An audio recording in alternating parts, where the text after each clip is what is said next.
The Mayo Experience. Mayo Experience. Mayo Experience. Mayo Experience. Welcome to the Pat Mayo Experience. Digging back in, it is the legitimate NFL draft recap. We're going to be going through the teams, giving out some grades. We got some news. We got some brand new signings for everyone. And then later on in the week, I'll have Jake Seeley on, and we'll go through all of the skill position players to break down fantasy-wise what this all means. That's not what we're doing today. I have legitimate draft experts on, like ones who say, he can push a truck, he must be awesome. This is the kind of level that we're going to for draft analysis here. If you want to get into a draw for 20 DraftKings dollars, smash the like to the episode, leave your DraftKings handle in the comment section, and give me a draft grade for your favorite team. This is whatever you say, knock it down by like 2 grades, and that's probably what the legitimate objective grade is, because everyone overrates how their teams do in the NFL draft. Plus, no one actually knows. When people talk about these like 5th and 6th rounders and like how great they are, it's like, I'm sure you know, guy from Louisiana Tech who played a backup safety. I'm sure you know all about that. If you want to get into a draw for 100 DraftKings dollars, subscribe to the Pat Mayo Experience audio podcast. Leave a 5-star review, DraftKings handle, and something you enjoy about this show. Boom, you're in that draw for 100 DraftKings dollars. And if you're looking for some action on DraftKings, I got an Outlaw Tour Golf DraftKings breakdown coming out tomorrow. So if you want a way to spend your money, probably foolishly, that's a way to do it. I recommend watching that show. Matt Wiley is going to be on with me. Let's bring them in right now. Geoff Fienberg, we tried to contact you the night of the draft. We thought you were dead, but you're not dead. You're on the line. I'm here. Everything's okay. Is everything okay? Yeah, why wouldn't it be? I don't know. I went and scrolled some of your tweets. You seem like a very angry person. Oh, why? What tweet was angry? They're all angry. I just read them with a tone of anger in my head. The chalk monkeys? You can't come in yet. You're not introduced, pal. Oh, yeah, listen, that just goes to like like some egregious takes that come through the timeline. That's all. All right, since he's already blown his cover, we might as well get to him. It is NFL draft expert Tim Andergust. Tim Andergust.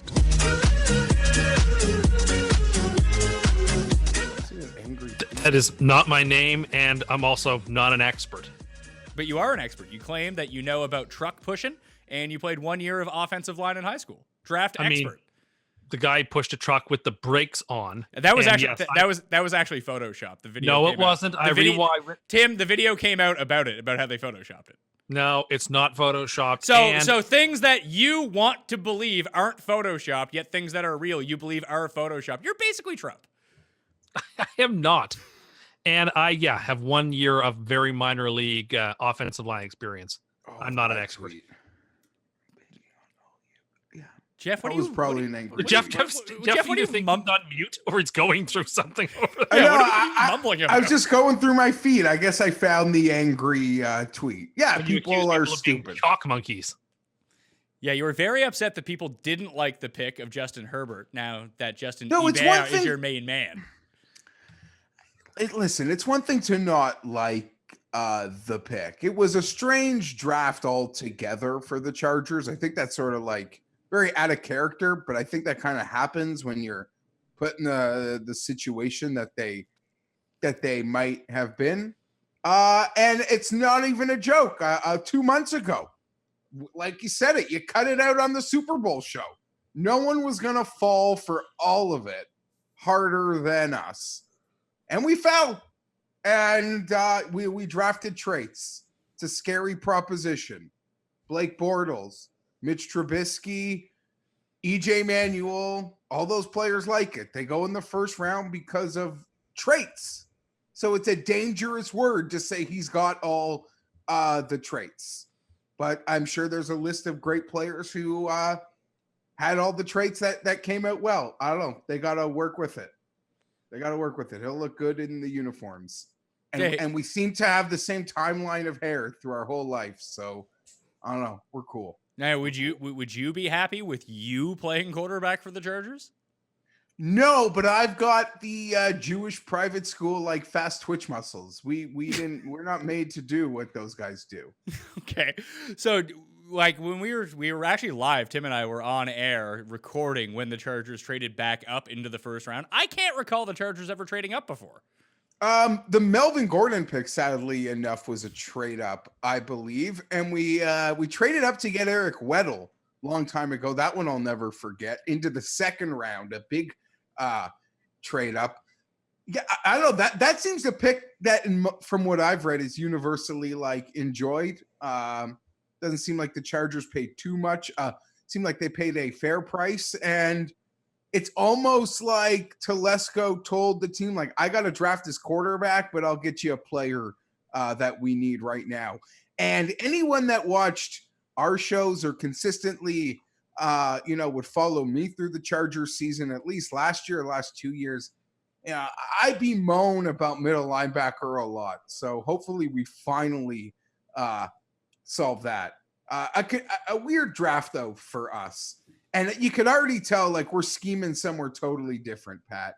And I guess that's our new Phillip Rivers list world. But a lot of these, like, shifty little guys, and we're going to be lining up in the pistol with, like, shifty running wide receivers in the backfield. I don't know, man. We're going to be kitchen sinking it. So I wish, you know what? I got to say this. I wish everything kind of feels right, except Phillip Rivers doesn't get to spend the year with Justin. That I kind of wish was the case, but I'm selfish and I don't know enough. Are you? I mean, Tim gave your Chargers an A+ draft grade because they took someone from Notre Dame. No, I'm not so Hold sure on. about the linebacker they drafted might just be Larry English 2.0. I don't know. Well, that guy was an outside edge rusher. This guy is sort of like a sideline to sideline Mike in the middle, something we needed, like where Thomas Davis would get exposed and someone to be there because Perryman couldn't fully be relied on. I actually love the the Chargers draft a ton of Notre Dame players. We've even signed a bunch on undrafted free agents from Notre Dame. So Tim should be liking us, but he hates us and we want his hate. But yeah, a 6th round safety from Notre Dame. That was kind of a weird pick for us, but we got a lot of Notre Dame on defense, and that could be a problem. But yeah, I don't know. It's going to be an uphill fucking climb. What? I hold on. It's going to be an uphill climb because, just as an example, like, I know what I'm in for. I know Pat hates Herbert, and like, just as an example, nothing to do with Tim, and maybe it's like an all-in act. I really like Darnold. I think it's hard for Darnold to have shown more with his age and his injury and his timeline. So it's going to be an uphill battle. And I say that knowing like how unrelenting and unforgiving you are towards Darnold. So I got to put my big boy pants on here. And hopefully it just works out. But look on the bright side, you got a much better QB at 6 than the Dolphins got at 5. So, what, is this a thing now? Yeah, this is now a thing. Tim thinks Tua sucks. What have you done with all your Polynesian sauce, Jeff? I thought you were gonna bathe in it after they took Tua. Oh, geez, I've been eating it with other foods, such as sauce. Oh, we got chicken sandwiches from like a different place, and I eat it with that. Or my kid will have like chicken fingers, and I'll dip it in that. I love Chick-fil-A Polynesian sauce. Oh my god, I wanted to shower in it though. I really did. But you dodged a big bullet. Yeah, listen, maybe I did. I don't know. Only time will tell. I wanted to take that risk. I thought the risk would be worth it. In 5 years, maybe he's just like an injury-prone backup. Maybe he's the greatest thing ever. I don't have a clue. I don't know. I feel bad for the Dolphins. They went from having wide receiver 1 under center to QB 30 under center. It's unfortunate that it has to be that way. But hold on. Am I new to this? Have you been down on Tua the whole process, or only because he became a Dolphin? Dolphin. I've had my suspicions ever since he got hurt. Yeah, I mean, Tim refused. But you never told me. Tim never told me I didn't want him. Like I should. I don't have to play all my cards at once. I'm allowed to hold back a few cards to play when the time's right. You're playing cards? Like, I don't know, a oft-injured left-handed quarterback who is going to have trouble seeing over the line, who's probably going to be out of the league in a year and a half or 2 years. Okay, like Pat White 2.0. Enjoy, I guess. Tim, Tim is so rattled that Darnold is now like the 6th best quarterback in the AFC East. Not rattled. I feel really good about things. You're pretty rattled. The only QB that worries me in the division that got brought in was Fromm. I think Fromm's really good. I think Fromm's going to be the starter of that team soon. He's that good. And Allen's not that good. Paul, he's talking trash about your Buffalo Bills back there. Keep going. I'd hate to see a QB controversy in that room. I'm not trying to stir one up either. You keep. I want more bad things said. Say dirty things about Josh Allen for me.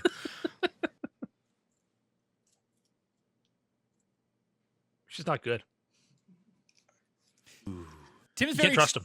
Well, Tim's very triggered about one quarterback that can make the playoffs, the other one who excels at being fat and having mono. I mean, it's a tough choice. You know, like the Dolphins have 2 quarterbacks that are better than all the Jets quarterbacks. No, the Jets drafted the next guy. He's like the wild card. Yeah, I don't know what to make of him. I mean, we need a good backup.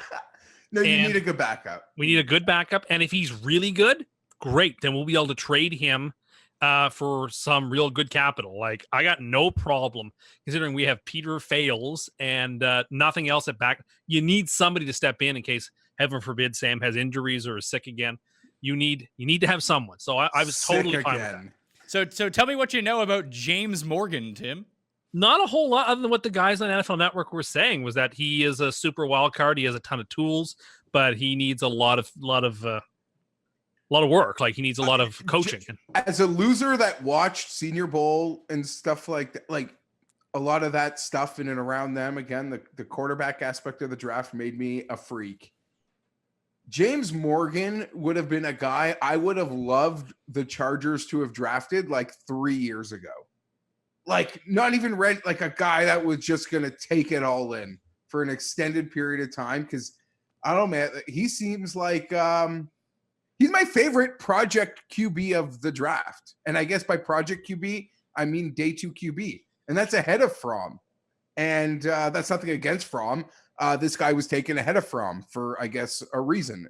And Fromm waited a really long time. And I think that's a nice pick for the Bills. They need a backup, too. I don't think that's a bad pick at all. I'm high on Josh Allen, and I don't know. I don't make any of these guys to be starting quarterbacks, but I like them all. Was it last year that the Bills beat the Jets with Matt Barkley at quarterback?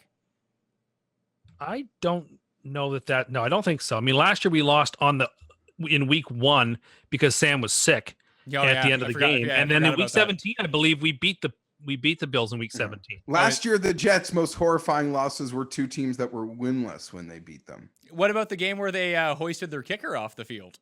You made 7 field goals. You should have. Any team would in that circumstance. If that was your only points of the day. Why? Like, check yourself. It's so pathetic. It might be the most pathetic moment in sports history. Oh, I hear that so often. Here's the thing. I think the AFC East looks like the NFC West of 10 years ago, where all those teams were just terrible in terms of their record. And somebody is going to come out of the division because they have to. But none of these teams are great teams. Like, that's those are the facts on the ground. I want to say are floundering. They have nothing on the offensive side of the ball. Their defense can't carry them. The Dolphins have Fitzpatrick who's going to throw 100 interceptions and a backup QB who's, again, 25% of Steve Young. And then the Bills have a genuine quarterback controversy versus a young guy who's ready to roll and a guy they drafted way too high a couple years ago who's mistake prone and erratic and you can't trust. And a coaching staff that, when they were in their first playoff run, benched their starting QB for one of the worst QBs in football history. So they don't know what they're doing. You love that move. I'm not responsible for that move. Okay.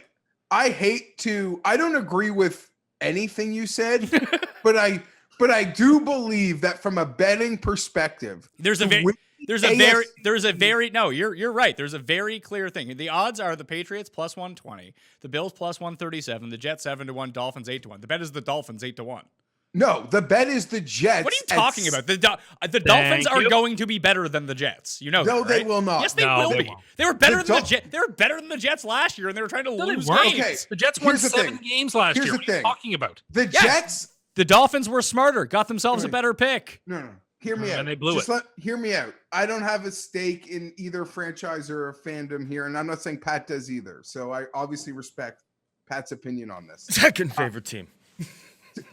Yeah, you have admitted the Jets are your second favorite team. No, but when I say second favorite, that means 32nd. The Chargers go 1 to 31.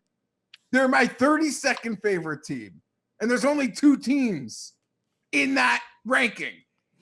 Now, as I was saying, the Dolphins, what they are doing is really nice. I'm jealous. They got a quarterback I wanted. I hope I know nothing, and I hope every chalk monkey knows nothing. That being said, they grossly overachieved last year. They're going to win the exact same amount of games this year as they did last year, because last year that roster should have won 1 or 2, somehow won 5. They're going to be a better team. They're still going to win 5 games. The Jets won 7 without a quarter. The guy couldn't even move the ball for them. Sam Darnold, I have an opinion of him that makes me think that team is based on the competition. I would put the Bills as the favorite, but they're not 7-1 to like 140 better than the Jets. That's insane to me. Insane. I mean, Jeff speaks the truth. I can't really correct him on that. I mean, sorry, those are the facts as we see them. What would you give me odds, Tim, for the Jets to come last in the division? Well, again, I'm not taking bets right now, as you know. So you have no Until you have no scruples to back any of this up. It'd be different if I knew when the season was going to begin. What's the matter? and Apparently they have a great team. Well, Tim's worried that New York is an epicenter, so they might not even step foot into East Rutherford. Oh no. How terrible. Well, but those are your home confines. Anyway, no, I mean, listen, Jeff speaks the truth. You have all your work cut out for you to make the case that this Dolphins team is anything but the worst team in the division, other than unless you really don't believe in the Patriots. Because, again, they got nothing on offense. They have a couple of really great players on defense, but that offense is so terrible, and that team is so uninterested in winning right now. As you can see from their draft, like, people roundly say the Patriots have one of the worst drafts. Why? Because it looked like they were almost kind of punting on this season. Great. I know people don't want to admit that because the Patriots have never done it, but it does sort of look like they're not super invested in 2020, to put it that way. If things go poorly, no, they're not tanking. Tanking doesn't exist in the NFL. But if things don't go well for the Patriots, let's just say they're not going to be escalating at any rate to get the ship righted. It'll be okay if the ship goes down the wrong path in 2020. So yeah, it's a Jets and Bills competition. And the Jets have a great QB at the head of their team, and the Bills have a genuine competition and fight in theirs. And so that we'll see whether that contempt works out for Buffalo. I have my doubts. You lose so much credibility when you come in here. The Tua stuff is kind of fair because there are high-ranking NFL people that do believe in fight. Like he's gonna just keep getting hurt. He's always gonna be hurt. So that's like a thing. That could be a long-standing, he might not be a quarterback in 4 years. When NFL players who, how do you put it? It is the guys on defense, they feed their family by hurting you. That's how they put food on their table. So Tua could be in a world of hurt. That's more fair than your take that there's a quarterback competition in Buffalo. I'm not saying there's going to be one. No! Okay, once he starts overthrowing people like he always does early in the year, there will be a clamor for somebody else, because there will be. That's how this works. Allen is not trustworthy. No Buffalo Bills fan trusts Josh Allen. That's the facts. Let's talk to a Buffalo Bills fan. Paul? We're heading in the right direction. See how he didn't answer the question? Do I trust him? I mean, he's in his second year. He got to the playoffs last year. He gets hit. I think drafting a backup quarterback is a smart idea, considering Josh Allen takes so many hits. That's kind of where I stand on it. There you have it. I mean, is he a high risk to get hurt? Of course he is. The guy dives head forward like any opportunity. He doesn't really slide at all. Yeah, like so he's high risk for sure. But you want to know I something? I still have all the faith in him being our number one guy for the foreseeable future. It is a crucial year for Josh, Sam, and Baker. It's year 3. It's your 3rd training camp. Hopefully we get training camps, because that's, that would suck. That'd really put Herbert, a rookie, doesn't get a training camp. That really pissed me off. That just puts everything behind the 8 ball. But year 3, this is time. Lamar's sitting there with an MVP, and I don't really blame anyone for not drafting Lamar. He doesn't have to prove anything. Rosen's like SOL, but all 3 of them, to borderline give him a bit of credence. If it's like week 10 and Josh Allen hasn't made any improvements, you're gonna take a real big gulp. But that big gulp could happen in Cleveland, and it can happen for the Jets too. That's a fair statement. I'm on board with where he's out there. I forgot all about Mayfield. Talk about someone who's forgotten but not gone. I mean, underrating old Broadway Baker, Tim, could be your downfall here. Wasn't last year. If it was me and I was assessing the AFC East quarterbacks, and Paul kind of pointed it out, Josh Allen's diving head first. I would want a guy who's committed to win rather than consuming as many blizzards as possible. All right, you can be as hateful. This is what you got to get ready for, Jeff. Just prepare yourself. This is what's coming down the pipe. I get a French accent with every disc too. Don't worry. Yeah, it's coming. The key is, and let give you some advice: fight back at every turn. Don't concede an inch. That's the thing. Yeah, you wouldn't want to make yourself look pathetic on this show, would you? No, you don't. Listen, no. I'm not turncoating it. I'm not here today pretending that the tape's a lie, and I didn't say I wanted Tua more than Herbert. Now, I can own that I don't think I ever really besmirched Herbert. Now you went out of you decisively went out of your way not to do that. That was smart, unlike what Tim did to Darnold. And listen, the vitriol that I'll have towards Herbert, I mean, I could just be straight up wrong about Herbert, and you could be right, or you could just reap the benefit of everyone being wrong on it. Tim's thing with Darnold is that he's just been a flip-flopper the entire time. He wasn't any good. I don't want him. Oh, now I want him. Now he's the greatest quarterback of all time. You're not like that. Let's talk about the Joey Harrington jersey for a minute, Jeff. What's your thought on that? What is the question? Did you not see Herbert in the Joey Harrington jersey? Listen, I want to get a Herbert Oregon jersey before a Charger jersey. I was looking on the internet yesterday. There's so many to pick from. Which color combo should I get? So a quarterback that probably hangs around the program, that was drafted 3rd overall and played at the school. What do you want me to say? I mean, would you have felt okay then if Achilles Smith went to Oregon? Would you have been cool if he was wearing an Achilles Smith jersey? So did Dan Fouts. What if what Sam Darnold's wearing a Matt Leinart jersey? I don't know. There's busts at schools. It's just this isn't give real comparisons. That doesn't mean anything to me. Okay, I was just asking what you thought about him wearing one of the biggest busts in school history. That's all. You're not worried about it? Okay, fine. But they might actually have I assume there's a relationship there. Be like if Joe Burrow was walking around with a jersey of DeMarcus Russell or LaMarcus Russell. I'd be concerned. That guy is so. Jamarcus Russell. Sorry, my brain is addled. The thing is, I mean, I kind of like Herbert. I think he'll be fine. I think he's a developmental project, and I think I don't know. I think he has Alex Smith level ceiling. So a darn good quarterback. I mean, not an elite, maybe scraping for a Pro Bowl here or there, but I think he has real potential. I think you should feel optimistic about it. But I just think Burrow is so much better than these other quarterbacks. You talk about guys who have actual confidence and actual command, not phony confidence like Mayfield. Burrow has actual confidence. Burrow has actual command and swagger without being arrogant. And why? You already complained about what he was wearing at the draft. I did not care for the T-shirt and no, I didn't care for that.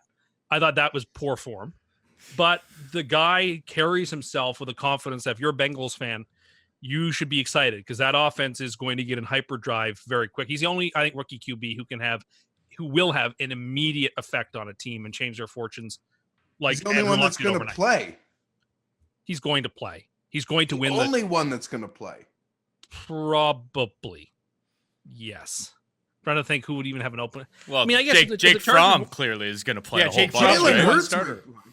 Yeah, but Hurts will play I think Taysom Hill ends up playing for the I Saints. mean, I think Yeah. if the Chargers had an open competition, Herbert would have every opportunity to win the job. I just don't know whether that's their plan. if there's gonna Zero be if there's chance. gonna be no Zero OTAs or anything like that, like if we have a condensed preseason, Very difficult. It would just make sense, and even like Burrow for that matter, if he's not up to speed on the playbook, they might go with. It could be one of the reasons they kept Dalton around for a bit. That just for the first part of the season, like until Burrow gets up to speed, you might have to play Dalton. Maybe, Yeah. but Burrow's known he's going to be a Bengal for months. Yeah, so but it's not like he has the playbook and he's studying it. Actually, apparently he has. he has Oh, been. really? yeah, I know. Well, I the don't even Bengals mean are to- allowed to interact with somebody if they want because they have the first overall pick. Yeah, they were allowed. Apparently, he's Apparently been he's looking had at it for weeks. for a while. Yeah, Yeah, so, so I good. think Good. he- Listen, good for him. The Chargers have 0. If Herbert were to beat Tyrod out, that would be a real bad look for the Chargers. I mean, this is an offense that Tyrod's familiar with. It'll be a Lynn offense.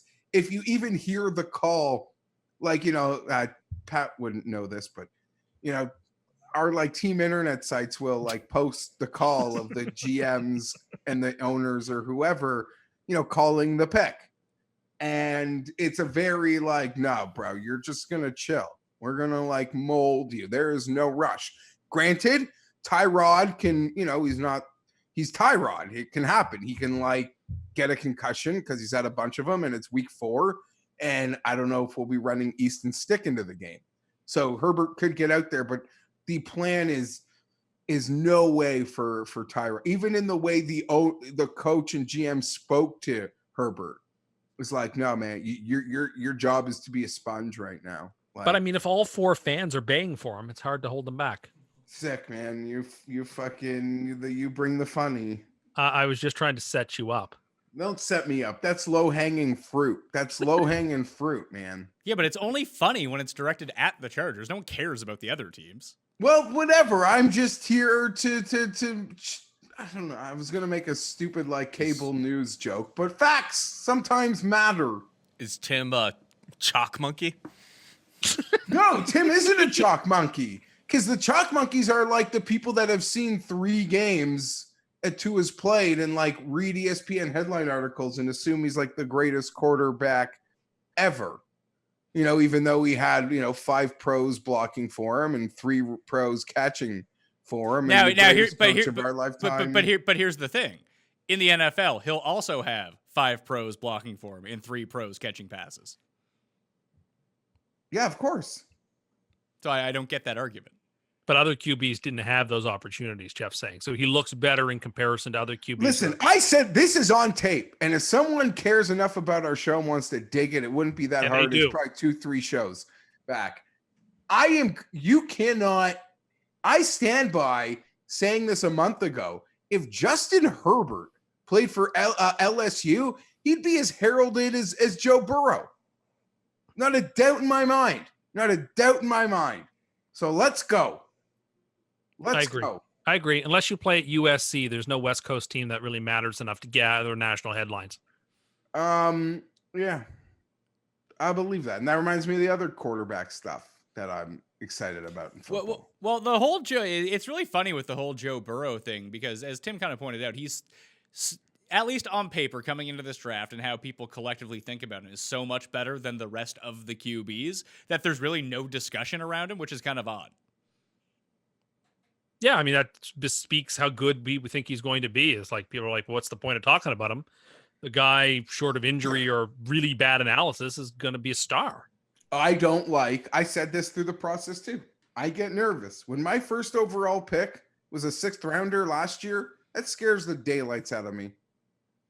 I want my first overall quarterback to be Andrew Luck, Peyton Manning, I guess a healthy Tua path to the pick, even Matt Stafford. And not all of them work out. I acknowledge that. But that when my team got, Chargers have been there twice and they've traded out of 2 quarterbacks, but both getting Hall of Fame quarterbacks on the same day, ironically. That being said, first over, like that is sort of what I would hope. When my team has the bad luck enough to get first overall, you can only fingers cross it was a world prospect. Are you still mad about the lack of fans shown on the Chargers screen? No. Didn't we just talk about this? That's basically what I was setting up. I don't feel like we really fleshed that out enough. It seemed Okay, it seemed like you were pretty upset about it. No. It's exactly, you said it, Pat. The joke isn't funny. No. when it's No. like, I never said it wasn't funny. I laugh at it every time. No, you said me and Tim were just talking about it, and you're like, yeah, but it's not funny when it happens to other teams. Yeah. Like It's funny when it happens with the Chargers. Okay, but the same thing happened over 2 days for other teams and whatever. Go fucking meme yourself. Yeah, I mean, it's one thing for the second round. I mean, the ratings for the second round not listen, great. In the thought- first round, I with the got 6th overall pick, they couldn't give you a call to get on the screen? You don't follow. I mean, you find my angry tweets, so you found these ones. I have receipts from the first round too, pal. No, those are from the second round. Look at my feed. Yeah, I am. Those are not from the first round. Those are from the second round. There's a pick after it where I'm calling a guy out. The tweet very next. It's the Raiders, the beloved Raider Nation. Yeah, but they couldn't find the people in Las Vegas as Whatever. of yet. I'm not playing this game. It's funny. It's funny when it's the Chargers. It is funny when it's the Chargers. And It's just funny. It's funny how upset you are. The comments, the messages in our group chat aren't even safe for TV. Like I can't even read any of this stuff. No, they are. You seemed very upset at the time. I'll Jeff. say I don't even mind. That's like what I say when we don't convert a third down or someone converts a third down against us. But the biggest losers on the internet that listen to this show are the ones that send it to you or like Tim. Like, oh, did Fienberg see this? You can fucking reach me. I'm not hard to find. I can like laugh at it with the people who send it to me. But the biggest duds are the people who send it to you guys. Yeah, and then tweet, without me on it. And tag you in it. No, tagging me. Not and even you guys in it are one thing. There are people that like send it to Pat like in DMs. Oh, to really? show me. Like those are the lowest form of carrier pigeons on the planet. Maybe they don't know how to get a hold of you. How am I supposed to know? Perhaps you've blocked them in your rage. I've blocked like 3 people. Ever? I don't think. Yeah. I'm don't on the same block. wavelength. I don't block. I don't block either. I think it's bad form. Just You've got to go like above and beyond for me to block you, or truly come from like the most mean-spirited place. Yeah. There are people you could say mean things. You know, maybe once in a while you say something nice. So like people that are like just like only negative, then they'll get like muted. But to be blocked, you'd really have to. Like now, I guess I'm tempting people to see like what do I have to say? But nonetheless, yeah, the lowest form people, and this happens when something happens like to the Jets. They'll like send it to me and not to Tim. Like, bro, he's right there. Okay, let's reset here. I'm a fan. I care. I don't care if there's 8 fans, 12 fans, 13 fans, 2 fans. I care. I'll make enough fandom up for all you fan. Like, I'll make it all up myself. I care, and that's all I care about. I feel like the quarantine is really getting the best of you in terms of your overall fandom. Like, you've gone to a new level. I don't know what that means, but I'm in. I'm always a fan. I'm a fan of this team one way. I only know one way. It's not so much the quarantine, it's that Jeff would also have golf to be following right now that would take some of his attention. And now all of your efforts, and mine are too, are all funneled into one thing rather than all the various other things that we would have our minds on. You know, whatever NHL series bet that I made that I got wrong and the team got swept. Yeah, I don't even paying care attention about to that. You're right. I don't even care about hockey, but I'd have series bets going. Exactly. I'd have basketball right? bets and hockey bets and claims and predictions that I'd be getting wrong and having to deal with. And I'd only have like part of my time to go on Jets Reddit. Now that's what I've got. That's all the time I have. What is Jets Reddit? I mean, Jets Reddit, I assume, is giving the Jets draft an A+++, because most places are giving it an A-, B+. Good draft for the Jets. People are saying very good draft for the Jets. Very good, tremendous, Tim. Very tremendous. But you have stuff. to understand, a B plus for us is like if Bart Simpson got a B plus. That's like the best grade you could hope for. Even That's some how bad we are. even some good trades mixed in. Tim, Pat, last year they drafted a guy in the 3rd round, didn't even make the roster. Exactly. Like they're capable of crazy shit. Last year they let the GM do the draft and then fired him days later. So back to my thing about why the Dolphins are probably going to win that division, at least over the Jets, is the Dolphins might be the most competently coached team in that division. Maybe. I like Flores. I mean, I would still say Belichick's a more competent coach. So Sure, I'm not but you seem to be willing to write off the Patriots completely, which is probably. I think they're willing to write themselves off. That's why I say that. I mean, they do return the number 1 DVOA defense in the league. Sure, which is everyone likes to say is the least predictable thing year on year. Right? It's funny. Like I like to say that, but when it's the Jets, you say it could never go badly. Well, the Jets haven't had the best defense in a decade. I was a younger person then, I think. No, but they had like a top 10 defense like 2 years ago, whatever it was. You're like, oh, they're probably going to be number 1 this year. I don't think. I think you're exaggerating. If people want to go find the receipts on things like this, you can just send them to me. They're out there. I don't see. You don't remember what you say, do you? You know what, people? You don't need to do that. Don't help him. Don't make his life any easier. If he wants to say that I said things, make him find them. Don't. Hold on. But you can't say 1 week, literally like 10 days before we record something that Darnold to Judy's Montana to Rice, and then the very next record we bring it up, you will say you didn't say that. Well, what I said was that it had the potential to be. I mean, I stand by that claim. I'm still sad that we don't have Jerry Jeudy. I'd be sadder, I suppose, if I was in the AFC West that I have to deal with him 2 times a year. But yeah, I'm upset. He's still the guy I would have taken. Like I'm still there. But you have to play the cards that you're dealt. No, I mean, I'd like to have pocket queens every hand, but I can't have them. I don't know if you'd want to have pocket queens every hand. They're my favorite. It's my favorite poker hand. And this is why you lose all the time, because you always have pocket queens and think that they're aces. You play them like the nuts, and you win more often than you don't. Paul, just a quick question: if Tim hadn't have seen the Greek god, I believe he was referred to as, if you hadn't seen Becton push a truck, would you be on board? Like, because you were out on him, then you saw him push a truck, and then you were immediately in. I'm saying if the truck footage never actually made it, where would we be right now? I think I would have been significantly less hyped. Sure. Are you telling me that watching a guy push a truck with the brakes on didn't incredibly impress me? Yes. Yes, it did. That's the sort of thing, like a real world thing where you see it and you go, oh my goodness, that seems implausible. How strong must this person be? I'm legit surprised with you're not claiming that without a couple proper technique lessons, you could do it. No, I couldn't. I played O-line for 1 year. He played O-line, Jeff. And here's the but here's the craziest thing. I asked him if he could push a truck with it being on neutral on a flat surface, and he said no. And I can do that. Yeah, so I don't think I could. But you can you can jump from space. Well, that's just falling. You can jump from space, you can do a cartwheel, but you can't do something that's like kind of easy. I don't think it's easy. I think it's really tough to push a large, half-ton truck the way he was pushing it. Like I think that requires an incredible amount of strength.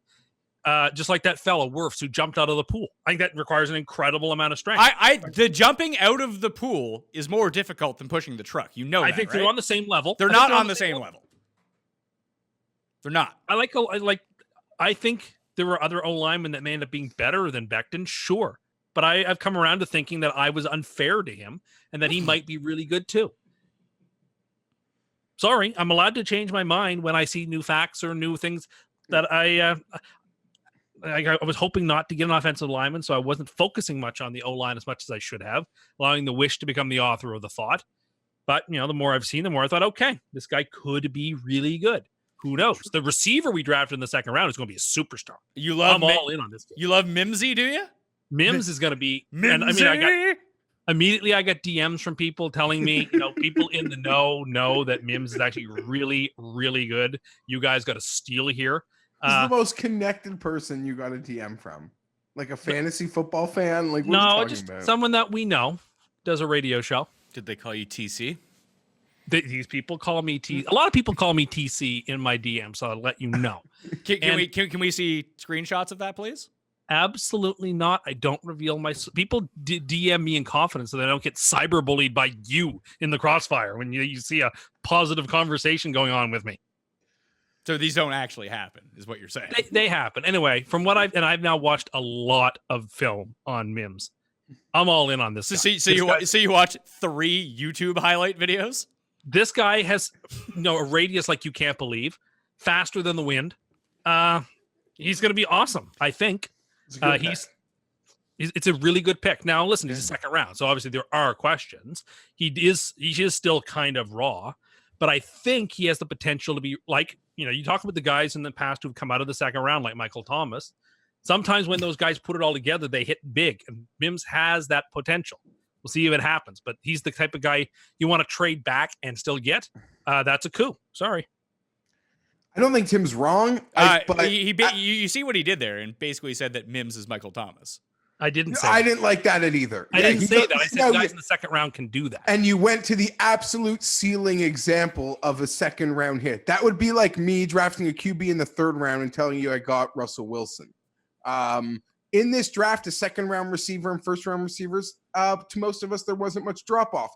As in every conversation we had before the draft, it seemed like the Jets had to go tackle at the top because there'll still be receivers. The Jets, like a lot of other teams, this is kind of like it almost sucked. The Chargers were in a need for a quarterback because this is a bad draft to need a quarterback. Not to say the quarterbacks weren't good or aren't good, but there are just so many great players that I don't feel like it's hard to gauge. If Herbert's a hit, the draft's a success. If he's not, the draft's a failure. But I look up and down the board, like teams that brought picks that just had their own picks in the first and second round, or even maybe a little moving. Everyone got 2 or 3 players they should be really excited about. Now, that's coming from a guy that falls in love with so many players through the draft process and a guy that read extensively about the draft. So many names come draft day became familiar, but teams were stacking great drafts. The Jets, I like the Cowboys, the Browns, I thought killed it in combination with their offseason. I still don't like their quarterback, unfortunately. But yeah, I don't know. Everyone seemed to have done really good except the Packers, as far as I'm concerned. The Packers, the Patriots, the Eagles all had very questionable drafts. I don't hate what the Eagles did. Like Jalen Hurts comes in there. I'm talking about their first round pick. I think Rager was just a bad pick. Why?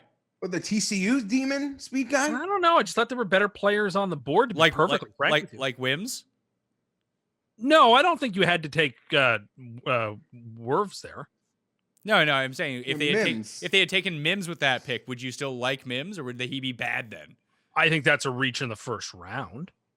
I don't think that was Rager rose through the whole process. I saw a lot. I mean, he was kind of on my radar because in a world in where the Chargers own their second rounder, I thought he was, very possible there. And it wasn't surprised. People knew there was a consortium of receivers and teams were going to find fits. And I think Doug Peterson with Rager is exciting.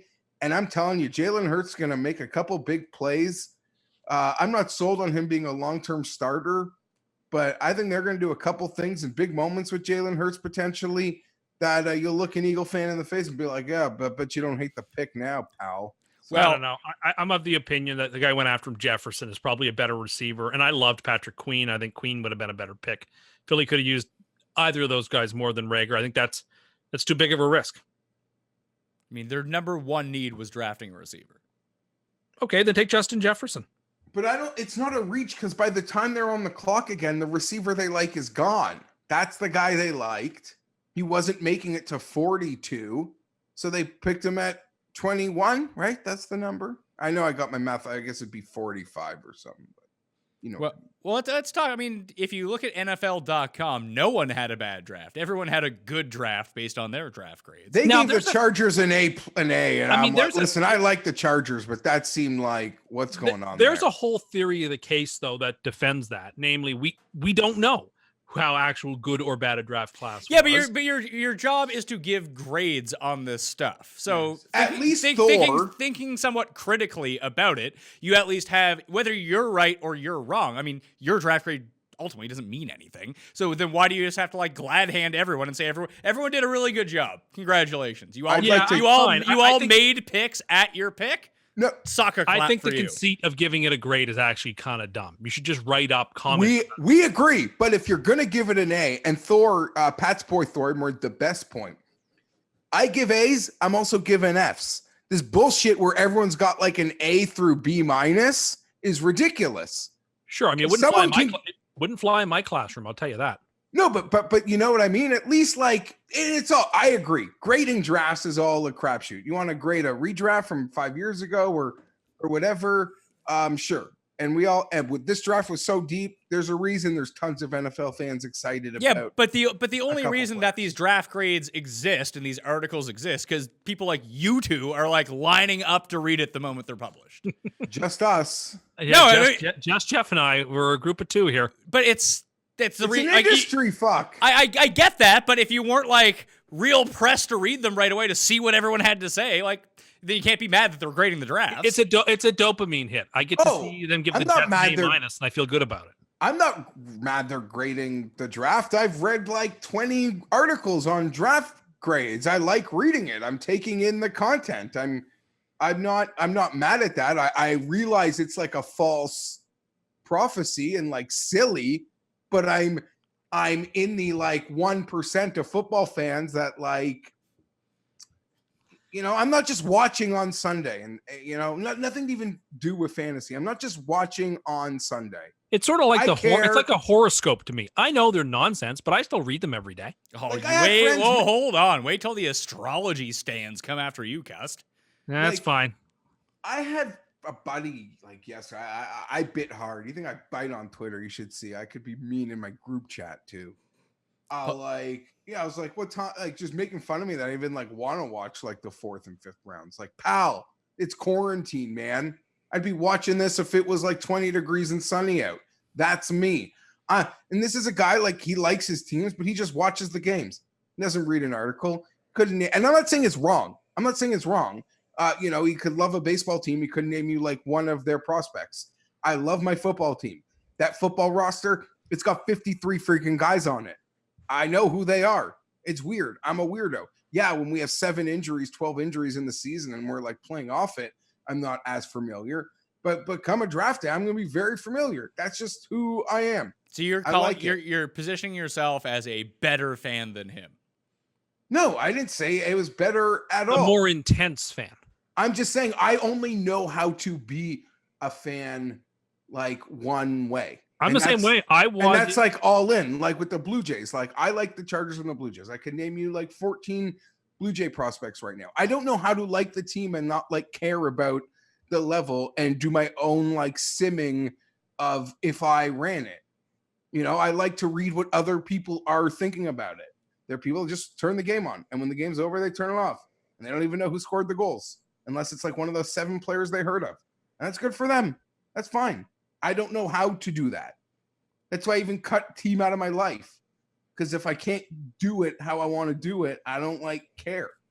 I don't care enough. I don't- empathize. So I don't acknowledge being normal. I'm happy being weird. People that fake or try to be normal, those are the freaking weirdest people. I don't like them either.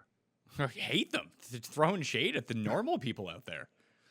I like to try to speak for the people in general. And they reject that, by the way. No, I don't think they do. They- But they I do. understand. Like it was like 15, 16 degrees and sunny here yesterday, and I was inside watching the draft without any regret. First, because it's starting to get warm outside, so you want to be inside. And secondly, it's the draft. After this, I got nothing until that golf tournament in June. So, or maybe that UFC card. I may actually have to go in for the hand foot fighting and start watching the UFC stuff like full time because I need something. Oh, Paul, Tim can replace Cody on the Dogger Pass podcast. Oh boy. Well, once I saw the card, I said to Paul, like, is it a good card? Because if it is, whatever, I'll watch it. Like, I got nothing else to do. What if it was a it bad looks pretty card? What stacked. would it make a difference if you have nothing to do? Well, I you just like to know. You just watched like the 6th round of the fucking NFL draft. Yeah, and I'll watch this UFC card, and then when that golf tournament comes on in June that usually no one watches, that's going to have like the biggest ratings ever, I'm watching that too. But Jeff, that's a tournament that we really enjoyed watching last year, didn't we? The Quicken Loans or whatever it's called. Yeah, it's a Colonial. Oh, Colonial, sorry. Kevin All Na right, Kevin Na walking away with a quick 80-1 win. Bad drafts. Held off Fino. Yeah, bad drafts. Did anyone have a worse draft, at least on paper, than the Packers? Seems that's the worst one. That sure doesn't it? And they didn't draft a wide receiver, and then they drafted a quarterback. Which now I don't object to drafting a quarterback. Like, what do you owe Aaron Rodgers? Like, he got here the same way Love did. So I'm sorry, you don't have to pretend like Aaron. I Rodgers, actually think they got there very differently. Yeah, because one way that you can look at it is, I mean, Aaron Rodgers was in the mix to go number 1 overall that year, and then slipped all the way into the 20s. And the Packers were like, well, we could have the number 1 overall pick with pick number 23 or whatever it was. Now they trade up to get Jordan Love and give Rodgers no help. They drafted a quarterback, a running back, which they already have 2 of, and then they drafted like a fullback in round Very 3. different circumstances. And again, I agree. They can draft the quarterback. That's sort of not the biggest deal to me. I think a couple really think, and people say like I'm a loser and this shouldn't matter. When I found out they didn't even call Rodgers, like, to me that was appalling. Like, and maybe he doesn't deserve to be called because he should be a professional, but you got to manage egos. And I've said it many times over the years with you, Pat. Aaron Rodgers is like, for as cool and as as cool and chill as he wants to perceive himself, this guy has an enemies list like he's Steve Buscemi crossing names off with lipstick. If you've ever put his word and sullied his name out there. So he just holds freaking grudges. And the great story of Sean Payton acknowledging that he told Drew Brees the day of the Mahomes draft, like, Drew, like, if this guy gets to me, like, I am drafting him. I thought in some level the Packers organization owed that to Rodgers for nothing else because he can be a bit of a baby and try to get out in front of it. So I think they're just creating problems. Or it goes the other way. It's like, Rodgers Rodgers isn't the personality to like do this cool. But it goes the other way. It's like, you know what?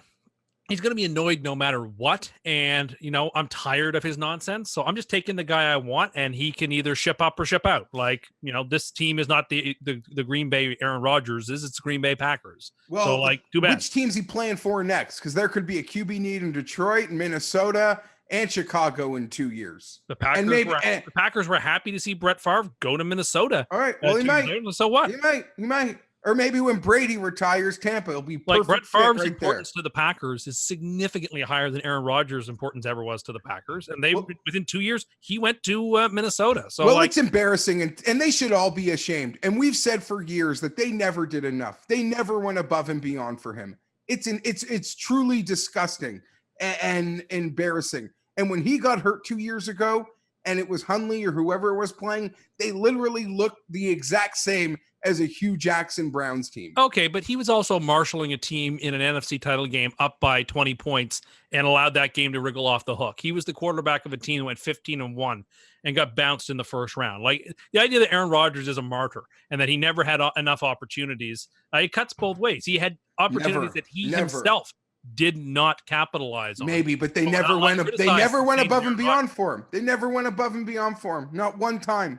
Not one time as an organization. Or Aaron Rodgers. I weep for him. And I weep for that organization. The best comment on the tweet saying that they didn't call the GM acknowledging he hadn't spoken to Aaron yet was the best comment I saw on the tweet was, what do you guys care? Aaron hasn't called his family in a decade. So right now, Rodgers is under contract for 2020 and 2021 and 2022 and 2023. There's a potential out after the 2021 season that would leave the Packers with a dead cap number of $17 million. So it just seems strange that you would do this now, is all I'm saying. LaFleur must hate Rodgers. He says he doesn't. He says he envisions Aaron Rodgers being the quarterback of the Packers. Impossible. That's just coach speak. It seems strange to me, is all I'm saying. But if they love to use a double word, like if they're infatuated with what Jordan Love can do, go ahead. Like, he won't come again. It's not the pick I would have made, but if you're all in on a QB, like, take the bet. If you think he's there, you need to have him, trade up from him, go get him. Like, again, you don't owe Aaron Rodgers anything. He won 1 Super Bowl with you. He's not Tom Brady. He's not Peyton Manning. You don't owe him the world. Peyton Manning only won 1 Super Bowl for the Colts. Yeah, he'd won 4 or 5. They don't appreciate him because of what they had before him. that it's like hard. Like you look at these other teams, like if Tua stays healthy, the amount of appreciation and becomes great, like because of the struggle that Dolphin fans have endured since Marino, or if the Bills fans finally hit on Allen, like they'll shower him with love and appreciation even without a Super Bowl, like because of like what just happened. Am I making any sense that like the Packers and their organizations and their fans are spoiled? And even the Colts tried harder. Even the Colts like made never effort. They somehow acknowledged they were spoiled and they tried a little harder. And I guess it didn't work out well for them. The guy retired, but nonetheless, I agree. Aaron's got to be a pro, but he's got, knowing his personality, man, he's gonna. This is gonna be fun to watch. Oh yeah, all the people in the media are going to carry water for him and going to excuse his poor and impetulant behavior. Of course, that's inevitable. No, but the He's media is not also teaching going to that pour. kid a goddamn thing. The media is going to not. pour gasoline on. Like the media can't wait for this to get like friction. What's the word? Frictionist. Yeah. Like the media can't wait for something. Like they're going to pour gasoline on it every chance they get. Maybe we're reading too much into it, but yeah, I don't know. It's a joke, but this guy don't even talk to his family. Like this guy's Patrick. Like there's an evil side in here. It's not going to go well. He's vindictive. Like an elephant. He remembers everything. Let's talk about the draft itself, the broadcast. I thought it was really good. I was shocked at how well they were able to pull off this like virtual draft, but did we need to have like sad stories every 2 minutes? It was a bit much. No, we didn't. It's the only criticism I will levy at the broadcasts was a heavy-handed focus on like sad stories. I guess they're supposed to show an overcoming, but like I don't need to know about so-and-so's sister who had a drug problem. How does that help me? Like, why is that? That's not a fun fact. Yeah, whose was that in? That was in T. Higgins' thing. That his like mom had a drug addiction or something. Something like this. Like, what are you doing? 16-year drug addiction, and someone had the best like quote tweet. Like in 15 years, someone's gonna get drafted and be like, he's the youngest of 4 siblings, and his mom supported the whole family on an OnlyFans account.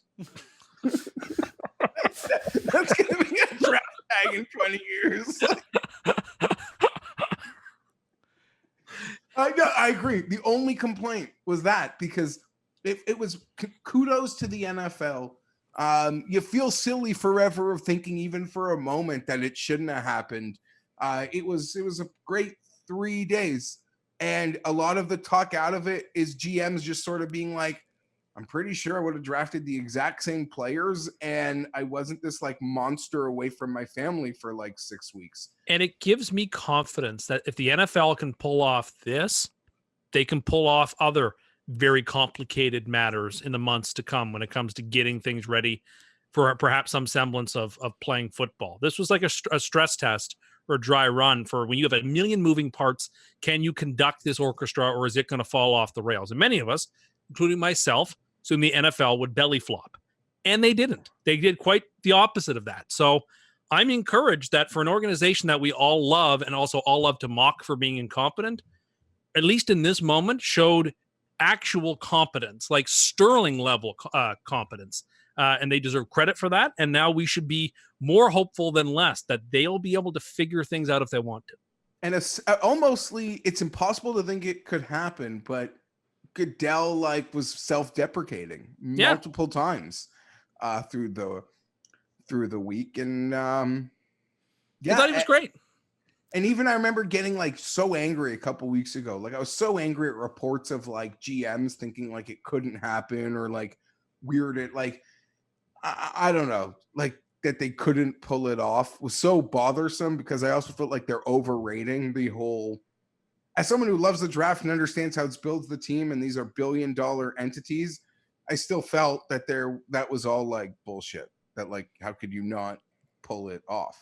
Did you know that hard? Let's not overrate what you're doing either. Did you notice that there was a couple of the first round draft picks where it seemed like they were super zoomed in on some people's faces to show that they didn't have like 40 people at their house? Oh, sure. I saw that at times. But again, that's just a that's a network choice, right? That didn't bother me. Well, that's not only a network choice. That's also them not wanting to show that some people are going against like state orders as well. Okay, sure, but that's that person's big moment in the sun. Let's not allow that moment to be hijacked by people online who couldn't wait to criticize. I don't know. That didn't bother me that much. I don't think it should bother anybody that much. I don't think it's bothering anyone. What I'm saying is that they didn't do it to protect the player in their big moment. They did it to protect the criticism of the league and the teams. I think probably both are true. I'm sure some aspect of it is to protect the player. Some aspect is to protect the teams in the league. Sure. But a league should be doing that. They should be trying to protect themselves to some degree, right? They're not open books and shouldn't be. No, I'm with you on that. I just thought it was funny that there was multiple times in the first round that happened. I can see it. And I'm sure that there were some players who had a sense of perhaps where they were going before they found out. Like, that wouldn't surprise me either if there was a little, just because, you've got to be prepared for a disaster. You got to get the pick in a little, I don't know. Just saying, considering how incredibly complicated it would have been to pull off, they did it. And we should not sneer at the NFL for a rare change. And we should say, good job. You did very well. I mean, no one is saying that they did poorly. What I'm saying is that no one's really wanting to give them their due. They're just being quiet. But the same that is absolutely not true. These are whatsoever. The same people that would be wagging their tongues with glee because they kind of wanted it not to work. They wanted to be able to dunk on it and say, oh, you couldn't even do this. There's a lot of people out there who love the NFL but hate the league and love to see the league fail. Those people, unfortunately, did not get the thing that they kind of wanted, even though we weren't going to admit it. We all know this is true. Okay, hold on. No, 1 sec. I completely disagree. I would say that the overwhelming majority of people wanted this to go as well as possible. And a lot of people had confidence in the NFL because they do the best TV product. Jeff, I know you and I wanted to see something just absolutely bonkers happen and someone like hijack one of the Zoom links. I know I did. I thought that would have been hilarious. Yeah, absolutely. But to Tim's point, one of the funniest things to come out of this weekend, and I know a lot of it's manufactured, but there's so many like high end COVID auctions, like ultimate VIP, super VIP experiences, like more money than you'd make in a lifetime to sort of win some of these things. But one of the things that the NFL is auctioning off is like you get to watch the game with Roger Goodell at his house, like on Monday Night Football. And you know how like Dave Portnoy from Barstool has his big war with Goodell? He's like betting to the moon to win this thing. And it's killing. He said he'd do 7 figures. Yeah, he says he's going up to 7 figures. The thing doesn't end for 15 days. He goes, in 15 days, like 30 minutes before it ends, like I'm winning. I don't even care. He's already bet 20K. Like just as his entry level bid, or maybe even 50K. But he's like, oh, I can't. Goodell will not let him into the house. That is not happening. But he'll be able to parlay off of that exposure. He's a smart guy when it comes to that, at least. Yeah, so I like that. Anyhow, all right. More news from today. Jameis signs with the Saints, and Taysom Hill signs his tender. So I think it's ostensibly a 1-year deal, but it is a 2-year deal on paper because he gets his first round tender out of it. Kind of like this for the Saints. Like if anything happens to Breeze, they have someone competent to put in, and Taysom Hill can continue to be used in his role. Like you don't have to rely on him to be like your actual backup. And it could be a great situation for Jameis. If he learns the system and they feel comfortable with him, he can just take over for Breeze if he's good enough. I'm over the moon. I'm a Jameis fan. In a video game world, he'd have been a Charger and they would have drafted Isaiah Simmons and I would have not thrown the interceptions. That being said, this is perfect. I think the Saints now might have 2 quarterbacks, not including Taysom Hill, who are better than Tom Brady. Oh my God, I'm ducking. I believe it. Jameis Winston, if he plays 16 games, can still win an MVP. Tom Brady, in my opinion, can't. That's just how I feel in 2020. Nothing to do with anything that happened before that. This is the first sign. Everyone's like, Jameis too stupid. He's too stupid to change. I don't believe that for a second. And I think this signing alone is the first step in a change. It proves he's not stupid because he's probably got 3, 4, 5 offers to be someone's backup. And what in the first decision, after being humbled and trying to prove that he's not an idiot, what does he decide to do? go to the best quarterback school in the world under Sean Payton and Drew Brees. And as Pat said, this could easily be parlayed into him stepping right into Drew Brees, then getting him after this 1-year deal on another cheap deal for a couple years. And, they don't have to pay him QB1 money for like 3 years from now. I don't know. I absolutely love it. He doesn't need to throw 10 interceptions to be a great NFL quarterback. He's got to take 27 to like 17, but keep the ceiling. I'm a huge Jameis guy. I hold no secrets about it. This is the perfect landing spot in the entire league for him. Tampa's going to pay. They're going to pay. They're going to pay. They're going to sell a lot of jerseys in the next couple of years, and then they're going to pay because someone is going to benefit from all those interceptions he threw in Tampa. And now it's going to happen in the division. Other than those needless broadsides against the Buccaneers, I agree with every word Geoff said. So you're in on the Saints now. I'm just in on that spot for Jameis. I think it's great. Jameis goes to school for a year. He learns that offense. If Breeze retires, he can take over. If not, he will go hit the market a better schooled and a quarterback ready to deliver and probably get a pretty decent contract. I see he won't be taking as many hits this year either. So I see almost no downsides and pretty much only upsides for Winston in that spot. And if Breeze goes down again and gets hurt like last year, Winston is more than a capable second in command to captain the ship. I can't say an ill word against it. I still think they're looking up at Tampa, but I have nothing against them. And I certainly think that that's a great spot for Winston, 100%. I want to believe it is the first move in a extended second career of good decisions by Jameis Winston. Because he made a fantastic decision in deciding that makes the most sense. That makes the most sense. And it'll backfire. If it goes badly and Sean Payton says, this guy, that's going to be bad. That's like the other side. Like if Sean Payton says, there's nothing I could do with this guy after a year, it'll be a punch in the gut for me. But it's step one in good decision making. If you were Jameis, do you think that this is a better landing spot, or do you think somewhere like Pittsburgh would have been a better landing spot to be the backup? Here, who wouldn't rather play in New Orleans? Indoors, closer to home. You don't have to play out in the cold. You have a better offense. I don't know. There's a lot of reasons to speak. I mean, the opportunity to take over a much better team. I don't know. The Steelers are a team in big decline. The Saints aren't in decline. Are the Steelers in decline? Yeah, they have been for about 2 seasons, and they continue to decline. Well, what is there to be hopeful about in Pittsburgh? Not a whole lot, actually. I was going to say, they have an elite defense, and if Ben is not injured, then all of a sudden they're looking pretty good. They have the third best quarterback in division, and hopes at the playoffs are slim and none for the next decade if things play out. I don't know, they're in real trouble. So you look at what Baltimore and Cincinnati are doing. Pittsburgh. You look at what Baltimore and Cincinnati have right now and will have for the next several seasons. Pittsburgh is just in between a rock and a hard place. They had their long extended moment in the sun, but they're going back to irrelevancy, and there's almost nothing they can do about it. Look how many games they won without median quarterback play. Saying a team's done for a decade is a little bit bold, I would say. Well, as someone who's been in a division where all the teams were basically done for a decade because they couldn't catch up with what the Patriots are doing, that can happen. Because that's so common. That's really common in the NFL. In the NFL that has different schedules in your division and teams get last place games. The league that allows you to franchise tag players so you don't just lose your good free agents. A league that is more set up to not have that happen.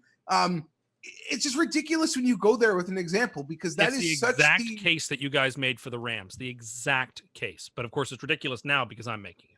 No, hold on. What case that we made for the Rams? That the Rams are going to get squeezed out in a division where all the other teams are getting so good that their future is bleak with both contractual issues and the fact that their competition is just getting too good. Yeah, but you're also now putting the Rams and the Steelers on the same pedestal where one just lives in cap hell and has to get rid of all their good players. I would certainly rather be the Rams in 2020 than the Steelers. My God, the Steelers are just in shambles. You talk about a team that's looking for Taylor Lawrence, they've got a better crack at it than most teams want to give them credit for. Taylor. What? Trevor. See, again, my brain is addled. I can't remember first names anymore. Yeah, I just don't. Exactly. I don't know what you're seeing with the Steelers. The Steelers are shaping like Not much. I actually think that the Steelers plus 310 could be a good bet to win the AFC. They're like North. the Ottoman Empire before World War I, the sick old man of Europe. I'm not there. I think Tomlin might have done one of his best jobs of his career, and that includes winning a Super Bowl with that defense, getting a healthy quarterback, league median quarterback play in there. That team's going to be more than fine. And you're so jaded by what the Patriots did to you. You think that happens everywhere else? No. In other divisions, other teams, we exchange winning them.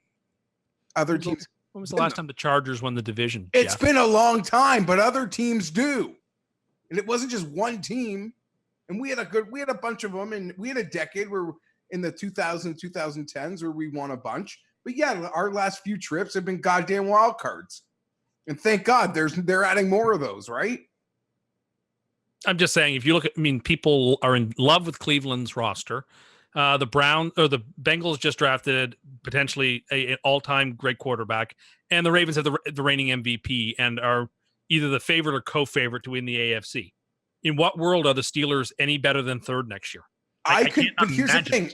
I could take every team in that division outside of Baltimore, because everything's still pointing up there, and be like, how is that team better than third? Like, I could take the case you're making of why Pittsburgh's going to be bad and say, no, that's why Cincy's going to be bad. And I can make that case and say, no, that's why Cleveland is going to be bad. So I think it's a total toss-up there. And to Pat's point, over plus 300, I wouldn't count them out. You're leaving them for dead. That's a big mistake. Yeah, well, it's one of these situations where the Steelers are the second best team in that division right now going into the season. And if Ben is hurt again, or he's just not up to snuff, then yeah, they're probably not going to be very good, but they could go 500 with mediocre quarterback play. Maybe they end up signing Cam as their backup, and all of a sudden Cam is starting if Ben can't go. And then you're one Lamar Jackson injury away from winning that division at worst. Like, you could still win the division because you return a much better defense than Baltimore does, and you're still good at all three levels of your defense. And maybe after what was put on tape in the playoffs last year against Baltimore, maybe teams haven't figured out a little bit. I think this is a name play more than anything else. I'm sorry. I don't buy it. I do not buy it. Who do you think has more wins next year, the Jets or the Steelers? I don't know. They're both probably angling for between 6 and 8 wins, but I think the low side is certainly bigger for Pittsburgh. The bottom could completely fall out of it. You've dropped from 13 wins to 6 to 8 wins since the last time we talked in 2 days? I decided to think things more clearly and decide, okay, listen, the Jets are in a bad division. The only way any of these teams have a really good record is if they just devour all the other bad teams. But all the teams in this division have significant problems. But Pittsburgh had the worst offense in football last year. Are they really going to go from having the worst offense to having an offense that's even credible? And that defense was great. It was 3rd or 4th overall, but defenses don't rebound year to year. God awful offense. We had Ben to that. Are they really going to go from 32nd to 25th? Paul. Maybe. Yes, absolutely they will. Paul. Ben is at the end. Hold on, Ben's Paul? done. Ben's done. So Ben's done. Pittsburgh sucks. This sounds like we should bet the Steelers to win the Super Bowl. I'm just worried about him being off the. Wait a second. So you're off the Jets now. What's going on in the Not AFC? off the Jets. You I'm said not that they're off the winning Jets. 6 to 8 games. That's what So I think. who's winning the AFC East? Yeah, you were calling them a Super Bowl team. Who's Dude, winning the 8 AFC East? 8 or 9 wins is probably enough to win that division. I told you it's like the 2010 NFC West, where 7 wins won it. It's a race to 9 wins. Like the first team to 9 gets it. Jeff, the Steelers are 9-1 to win the AFC right now. And they're very reversed, or they're very cursed right now, like in the good way, just like the Chargers. No, Chargers, Dolphins, Steelers, Patriots, done. Get rid of them. Bury them. Bring out your dead. Just bet all those teams. I don't know. I don't want to get there, but go ahead. No, the team that's 35-1 to win, they're going to be good. Just like Tim thinks Jacksonville is going to be good. No, like the Chiefs and the Ravens. One of those two teams are almost certainly going to win the AFC. So, what's the point? football's so wickedly predictable like that, eh, guys? The Patriots won that division for a decade, right? Yeah, and you suck. and you picked against them every single year. Well, okay, but that charges against the idea that football's never predictable. Actually, certain teams continue to come around year after year after year, and other teams don't. Yeah, and one of those teams is the Steelers. As long as unless Mahomes and or Jackson get hurt, there's no room at the end for anybody else in the Super Bowl, in my opinion. Guys get hurt. Okay. Guys get hurt. Guys regress. Teams get figured out. There's this not stuff, an this stuff happens not an 8 a lot. in 1 chance. There's the 8 in 1 chance. Those odds are ridiculously short for Pittsburgh. Like It's who in actually their 9 right to 1. mind? I'd rather bet them to win the division than the As would AFC. I think plus 310 to win the division is actually pretty good. I think those odds are short, but sure, go ahead. But Well, are well, Super Bowl odds? I want you to cap them. What would you cap the Steelers to win the AFC North? I mean, the Ravens would be minus 450. So, like, I would have the Steelers at like 5 to 1. The Bengals at like 6. I mean, if you were going to put someone at minus 450, I mean, like, for example, the Chiefs are minus 450 to win the AFC West. The Chargers have the second best odds, and they're 8 to 1. Yeah, but Tim thinks we're coming last, and those odds are dumb. No, but I'm just saying for an odds comparison, that's what it would be if one team's minus 450. Yeah, then but you can't hang the Steelers at that number. It's the world would pound them at that number. Yeah, Even but I'm saying that you are giving them odds. Yeah, I mean, if I don't have to back it up by worrying about action, sure, they'd probably be closer to 7 to 1. So you'd still give them a better chance than like the actual Slightly, odds. yes, because I think the AFC West has some problems outside of the Chiefs, even more so than the North. Yes, I mean, I don't think what I'm saying is controversial. I think it's actually pretty milquetoast. Will you give me 7 to 1 that the Steelers win the division?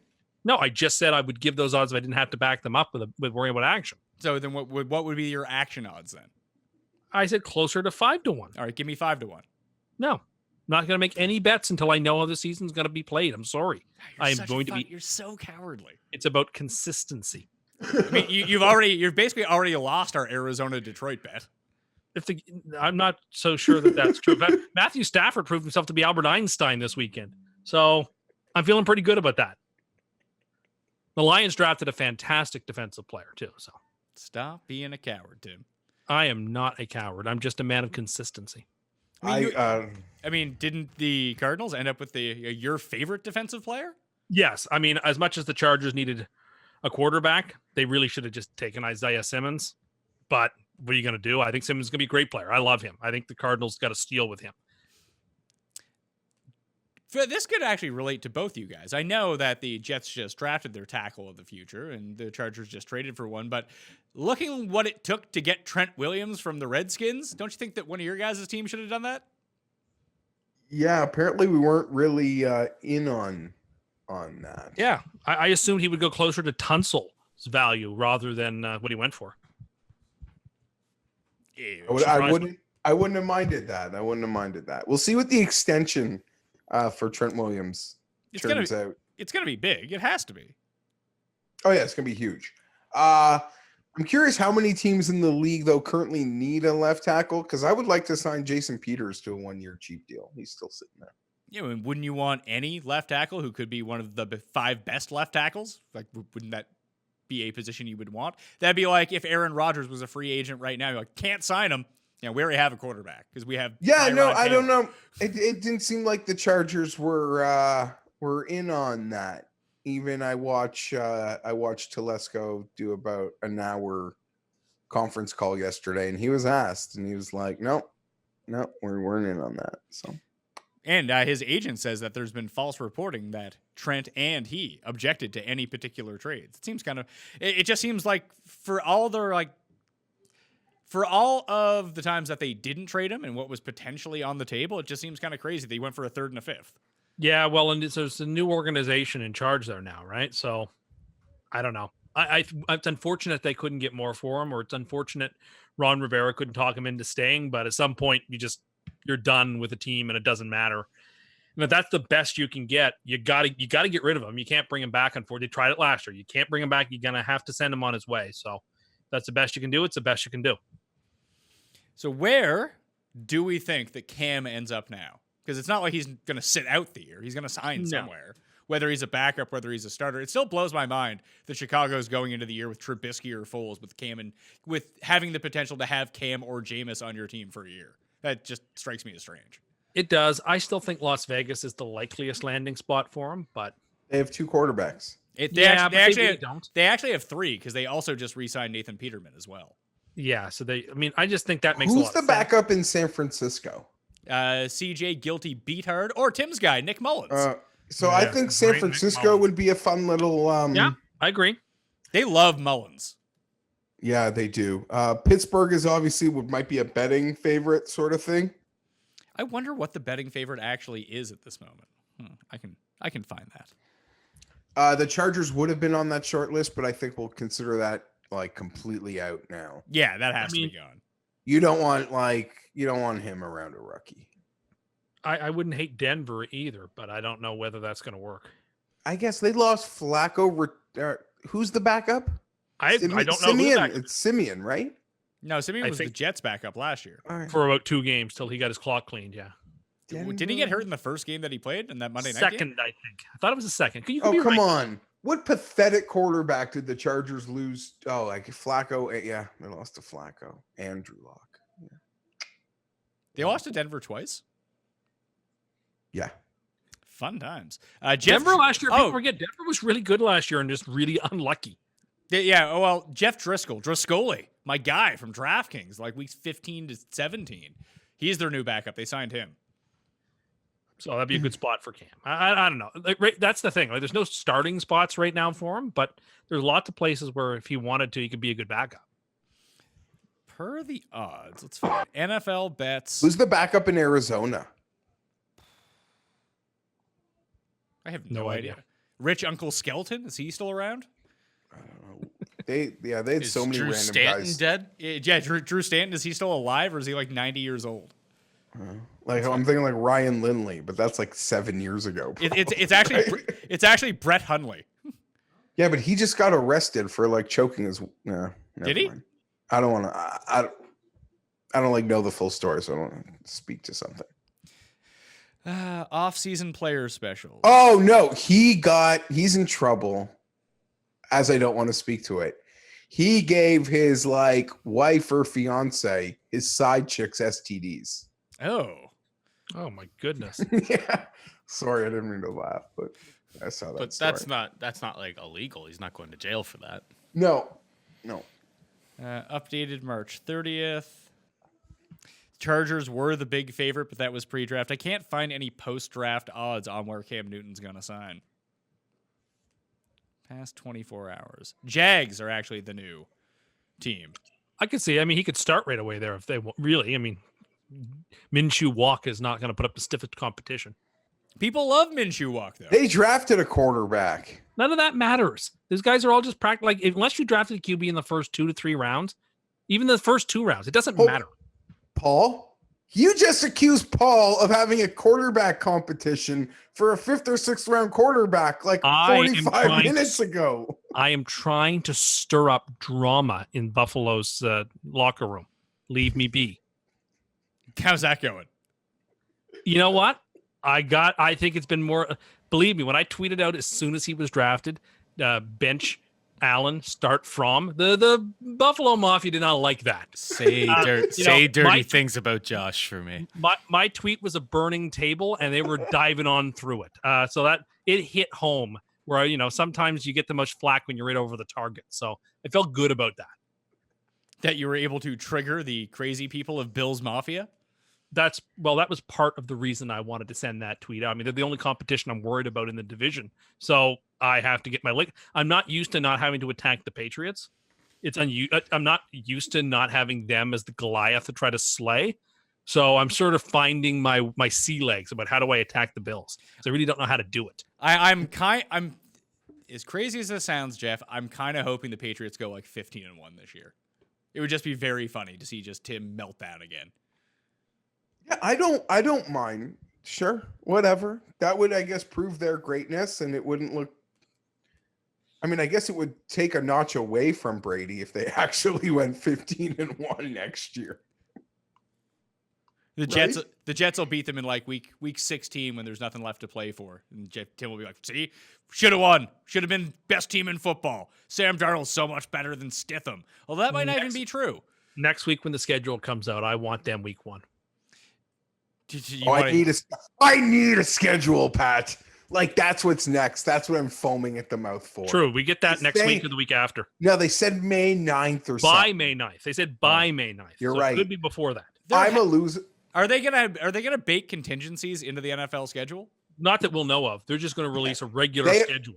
Yeah, Tim got it. They are going to give us a regular schedule like business as usual, and I'm sure they have behind the scenes a 12-gamer or something. But I'm that loser that checks because they don't really announce when the schedule's coming No, out they until a don't. couple days before. But there are a couple sleuths that'll be like, wait, NFL Network schedule grid says NFL schedule show, and it's like randomly slotted. Yeah, on I a- follow the exact same. I know exactly what you're talking about. That's like that's how you find out Yeah, when the that is how schedule's you know. coming out.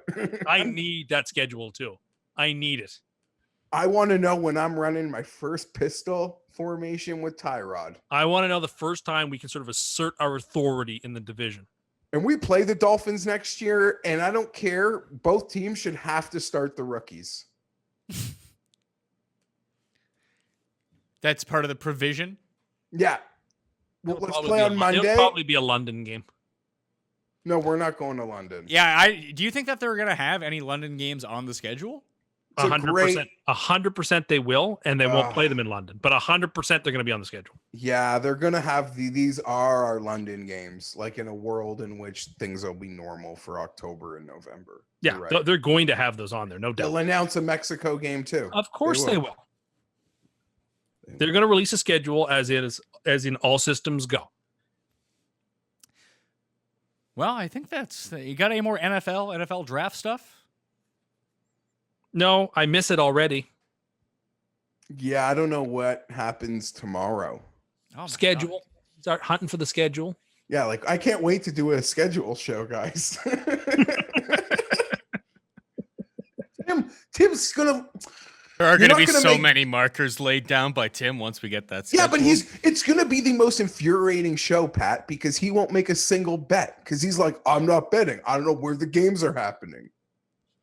But he won't make a provisional bet. Like I would make after the schedule comes out provisional bets on the schedule as if they play it the way it's laid out. Sure. because I don't know, man. I don't want. I can't wait till we play Jeff's favorite game with Jeff's team because I No, want no. to see where you're at. this And you want to know something? I'm going to offer you such stakes that if you don't take my bet, the entire internet's going to come at you. The entire call internet should that be coming. The entire internet should be coming at him anyway for his just cowardice over and over, and lying. In fairness call to it- him, I feel like the entire internet already does kind of come after him. If you ever look at that guy's, like Tim's mentions, like he handles it pretty well. I'll give him that. Yeah, I have a thick skin. Yeah, you just back it up with more lies. No, I just understand that you just can't let these people get you down. Yeah, but I mean, how do I know that it doesn't affect you? You say that it doesn't, but you lie about everything else. No, I am known as a truth teller. You're not, but we've already exposed you in like 4 lies today. No, you haven't. We have. I didn't say that, and then we have clips of you saying. No, it. I didn't say it. It's all fake news. You're just trying to bully me. See, you sound like Trump. You are Trump. No, I'm not. You really are. No. This is what you do for backing your poor guy Biden. You're just trying to get Trump elected again. I feel better and better about the vice president's chances every day. Riding So with when should we Biden. start betting Trump here, Jeff? I don't know if he's joking or being serious. I No, mean, he's there. he's dead serious. He actually. Well, I guess it's time for you to expose this. That Tim, you laid 15-1 that Biden would end up being the candidate in November, and he wouldn't lose his mind by then. Yes. And I feel because it's never happened before. It happened to a vice presidential candidate once in the 70s. But yeah, there's no way he's not going to be the nominee. There's no way he's not. And I mean, I shouldn't say there's no way he can't win because, of course, we don't know what's happening right now in the middle of a pandemic. But the president had an opportunity to really cement himself as a heavy, heavy favorite had he handled this with the skill of, I don't know, Doug Ford, for example. Well, he didn't do that. He's been flailing around telling people asking out loud if it's okay to take Clorox and Lysol. Just like apparently he's not even having meetings anymore with these doctors. The first time he's talking to them that day is on the podium in front of national TV, and he's just spitballing ideas. That's the sort of stuff that will result in a rare one-term presidency, but it does seem like it's lilting that way. It'll Yeah, be but close. did his presser beat draft ratings? It probably didn't. Now, it will be closer than a lot of people think it will be because it's a U.S. election and the polls are going to tighten and it's going to be closer. But you'd far rather be on Biden's side than Trump's side right now. And if the betting odds haven't caught up to that, there's real value on the vice president. Well, then how much do you think you're going to bet right now as I look at it today, Joe Biden plus 120 to win the presidency? I think he ought to be How much are you going to bet? I'm telling you, I think he should be a 3-1 favorite. Then you should be betting $10,000 on this. Well, no, that's foolish. Not 10,000. You just said he should be a minus 300 favorite, and you're getting it plus money. I think there's real value. You won't wager a fucking cent, you coward. That's not true. I think I will. Can I have some 15-1? No, but the 15-1 is that he makes it to November. Can I have some of that? You really don't think he's going to make it to November? I mean, at 15-1, I'm willing. I'll be your Huckleberry. I mean, it's never happened before in the history of the president. All right, more the reason to give me 15-1. You said that they wouldn't reverse the decision of the Kentucky Derby because it had never happened before. And what happened, Tim? Thanks for reminding me about that's next Saturday, and we won't have it. I'm already thanks. I've forgotten about that. Trump minus 115 right now. Como 33-1. I don't Trump was like minus 150 or 60 the before. only thing that can really hurt Biden, other than the president really pulling a rabbit out of his hat here, is picking a terrible vice presidential candidate and that person tanking the. You realize Trump is going to campaign on less than 100,000 people died, and you guys have your NFL football. I did a great job. My concern for him is that he can't campaign the way he likes. He thrives on big crowds, and Joe Biden is, the less he says, the better. This circumstance is like the perfect storm for Biden. He can stay home and say nothing, and the president can't go out and see big crowds of well-wishers and adorers. Like, Trump has been hamstrung by events that there's nothing he can do about, and Biden is thriving based on things that he had nothing to do with. But if Biden doesn't say another word until November 3rd, he's going to win. Trump's only chances are to knock him out in a debate, but Biden was pretty decent. So you're not giving me any 15-1. No. But Biden was pretty decent in the last few presidential primary debates. So I don't know. Just things are setting up very well for the vice president. Short of, again, like I said, Trump pulling a rabbit out of his hat. I don't see much of a bank shot there for him. I mean, I said that before in 2016. I was dead wrong. So I'm gonna say you've already cursed Donald Trump to one presidency. Maybe you can do it again. I'm not saying it won't happen. Presidents usually get reelected, but presidents with 20% unemployment don't. Ask Herbert Hoover. Yeah, but he had to go invent the vacuum. He didn't invent the vacuum. He invented a dam. Well, what do I know? He didn't invent it. In fact, Roosevelt was such a... I mean, FDR was actually... His presidency is considerably overrated compared to what he actually did. He was such a petty little man that he refused to even let it be called the Hoover Dam until after he passed away. It was renamed after Hoover the way it was supposed to be because he had beaten Hoover in the 32 election. It was just very petty. No, he wasn't a little man. He was just sitting down all the time. No, I'm talking emotionally. He was a petty person. We're making jokes here. Just having some fun. Jokes. Having some fun about Herbert Hoover inventing the vacuum. Great suction. He also potentially invented the suck cut. I don't know. That sucked. But it did cut. And it cuts. It does cut. What else do I have here? The Jordan Doc, episodes 3 and 4 tonight, but we don't get them up here until tomorrow morning, which sucks. Did you guys watch episodes 1 and 2? I watched episode 1 and I was like, whatever. I guess I was one of the few people that wasn't enthralled by it, I guess. I'm with you, Tim. I think it was over. Like, I saw a lot of love on the internet. I thought it was okay, but not like a groundbreaking documentary by any means. No, but and my feelings about Michael Jordan are pretty lukewarm. I never loved him or hated him, so it's like whatever. I guess like he's great, and you're gonna tell me how great he was. Okay. I like that your whole thing about like the NFL draft. Like you're so much looking forward to this schedule. You're watching the 7th round of the NFL draft, and a new documentary about sports comes out. You can only muster one episode. I'm with you, Pat. It's a doc about the past. Like, it's not about the future or the present. It's like, okay, I know who Michael Jordan is. I watched his Hall of Fame induction when he screamed, or when he took shots at people. Like, I know what type of person he is. And I know he's a fantastic basketball player. Like, whatever. If you love it, you love it. But it's just not where my interest is. But I'm more interested in the story of it, because I was a 90s kid. But you didn't follow the insights and read why or how. And I just like going back and reliving it. And I'm think we're all pretty confident that the reason we're seeing this is because LeBron Sloppy's been gaining a lot of steam the last few years. Jordan's finally like, this thing's got to, you guys can finally release that footage you've been bugging me about for 15 years. It's funny that Jordan can release this footage, and like I don't know how bad it gets for him because I haven't seen the episodes. But I think we're just going to see that he was just the world's most gigantic asshole. Then we're going to have like the visual proof of it. That I don't know how he could have existed in today's sports. Like in good guy culture? What do you mean? Yeah, like just think about he was so much better than everyone else at the time. Like, do you think that Jordan today would have had the same level of dominance as he did in like the mid-90s?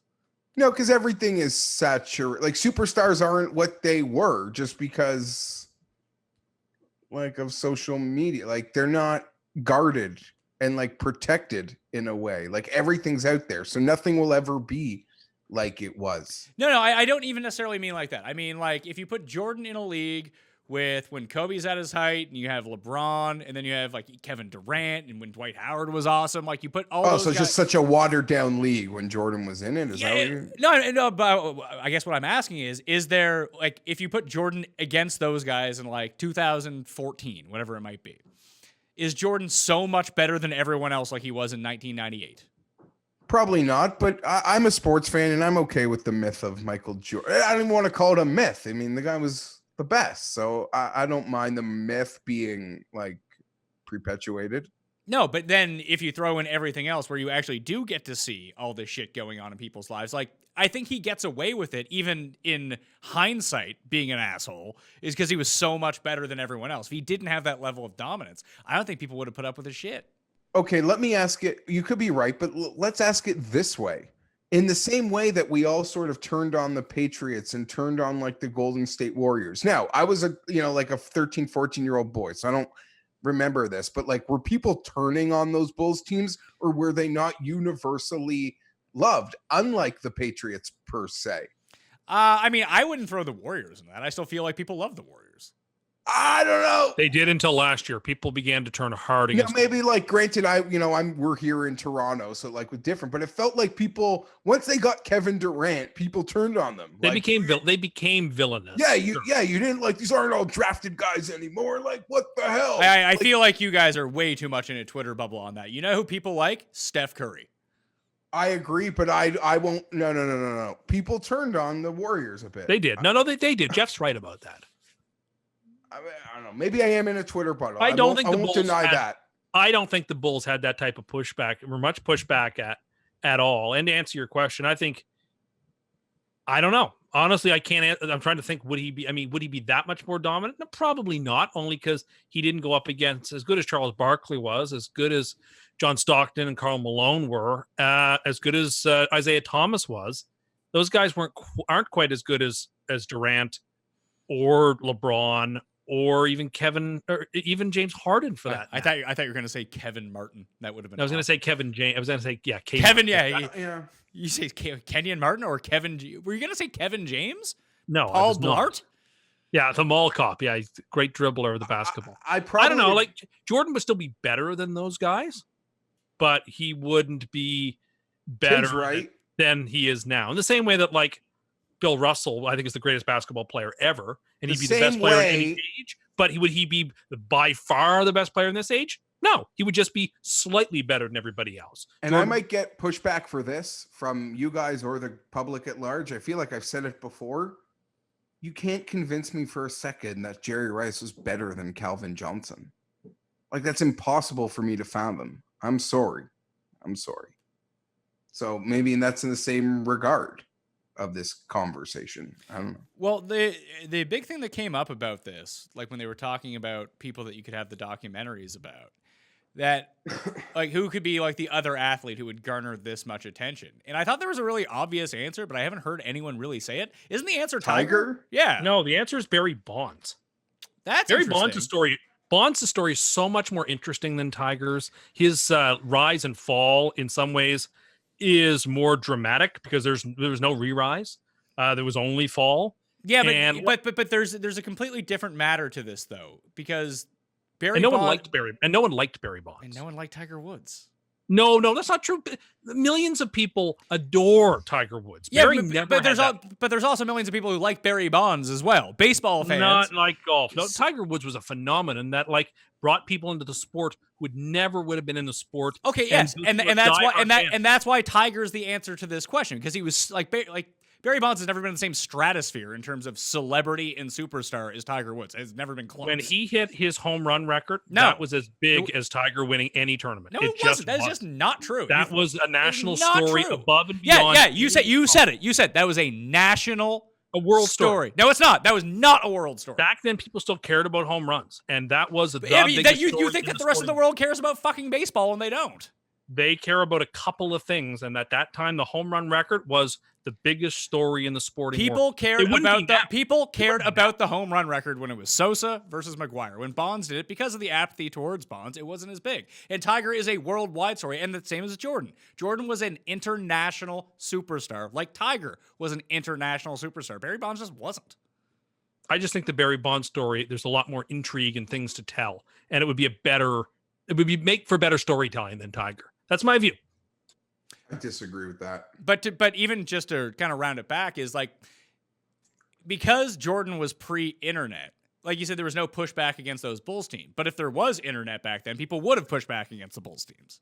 Sure, people make their whole careers now on pushing back against popular things. Of course. I'll tell you why the Tiger story is so much more, because Bonds never pretended to be a good guy. Like, not one moment did he ever pretend he's a good guy with good intentions. Tiger, like, put himself on that pedestal, family man, commercials, lived on such a greater edge, a tightrope over a cliff than Bonds ever did. Bonds, even as a kid, never pretended to be a good guy, never faked being grounded by his parents. The Tiger story is so much more didn't do a Nike commercial with his late father saying nonsensical things to him about a putter. Sure, I'm just saying I don't agree with you, and I also fully agree with Pat that after Sosa McGuire, the shine was off. The shine was off that Bonds home run summer. Like, sure, did CNN and national news lead with it that night or that morning? Yeah, but it wasn't nearly. I remember Fox cutting away from football games live to show Bonds at bats in September. That's how big of a deal it was. Like, I think we memory hold this, but 2003, 2004, that was before the Mitchell Report. That was before the steroids criticisms really got up and running. It was like the last throes of that. So no, I actually think it had just about as much juice. We just remember 98 more fun. But it doesn't, though, because, again, Bonds is insular to the United States. That's it. The rest of these guys are worldwide. I'm not so sure that that's true. What do you mean you're not so sure? I'm not so sure that he is insular to the United States. I think the home run record in baseball is one of like the 5 or 10 things that transcend sports at any level that people know about. Baseball's just not that big. It isn't anymore, but there is still that. It wasn't then. It was bigger in the U.S. then than it was. Do you think people in China care about Barry Bonds? They did in 2003, no, 2004. They yeah, didn't. I do believe so. They didn't. I do believe so. Jeff, help me out on this one. I mean, baseball is one of the few international sports.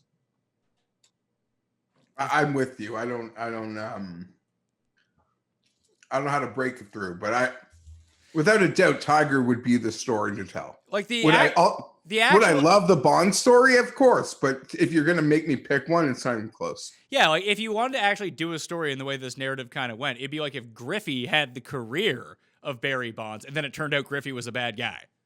That would be the more compelling story, but that's not a real story. I don't know. Maybe it's just because I'm tired of the Tiger Woods hagiography that I don't need to hear any more about Tiger Woods. I'm tired of him. But we don't know. But we don't know any of the stories. I don't care to. Yeah, so you just don't like Tiger Woods. That's the whole point of this. I never did. No, and I'm not particularly enthused about watching a documentary he'd make that would show what a great guy he was. Well, according to you, Gary Player would have the same chance of winning a tournament tomorrow. So I did say that, and that was foolish. Although I wasn't wrong about 2017. Of course, I was wrong to say that. Sure, I was just having fun. I was taking my shots because deep down I knew that he might get another one, and so why not take my shot now?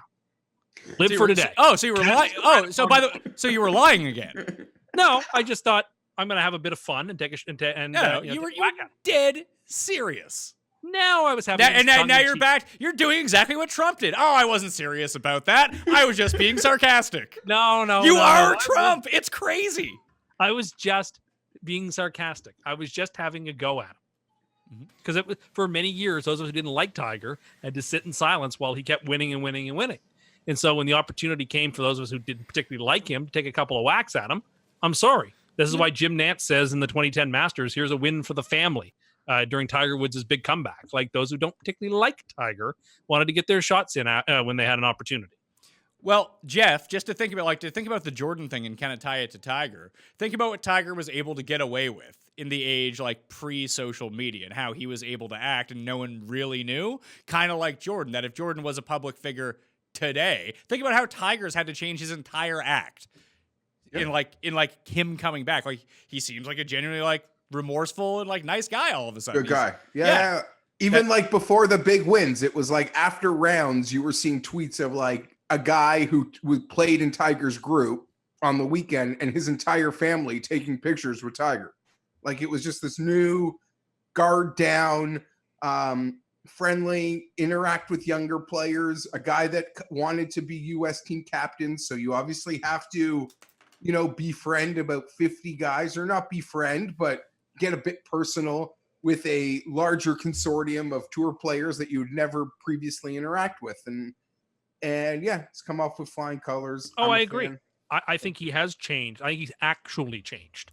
Like some people. Oh, I agree too. I agree. I think he's a redemption story of genuine change, or someone who took stock of his life, realized that what he was doing was caustic, and changed his life for the better. So like, I don't cheer against Tiger nearly the way I used to. In fact, I'm more annoyed at Tiger fans these days than I am at Tiger. I think Tiger is actually a great story of human redemption. And we should applaud that, because very few people go through those dark nights of the soul who are that big and famous and completely reorient themselves. And Tiger was able to. And we should give credit to that, because there's a lot of people who just don't have that type of strength. But you're mad at the slappies? Oh, yeah. I mean, the guys who are like the Tiger stands who think Tiger walks on water. And if Phil did something similar, they would just say that the lake was frozen over. Like, I don't know. I mean, Tiger's playing Phil again in this, like, what's it called? It's called The Match. Champions for Charity, their COVID-19 relief game. So it's going to be Tiger and Peyton against Phil and Brady. Sometime in May. It's going to be on Turner.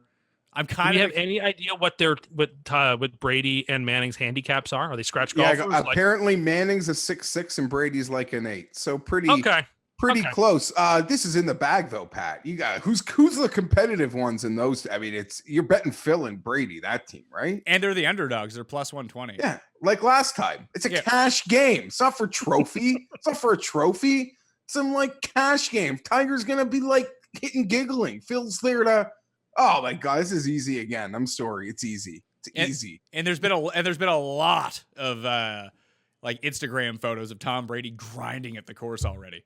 Without a doubt in my mind, he's way too ultra competitive. Like, yeah, give me Team Brady and Phil plus money. Yeah, I think that's where I'm going to be leaning on that too. They should get us to do the commentary, by the way. I wish. It'd be great.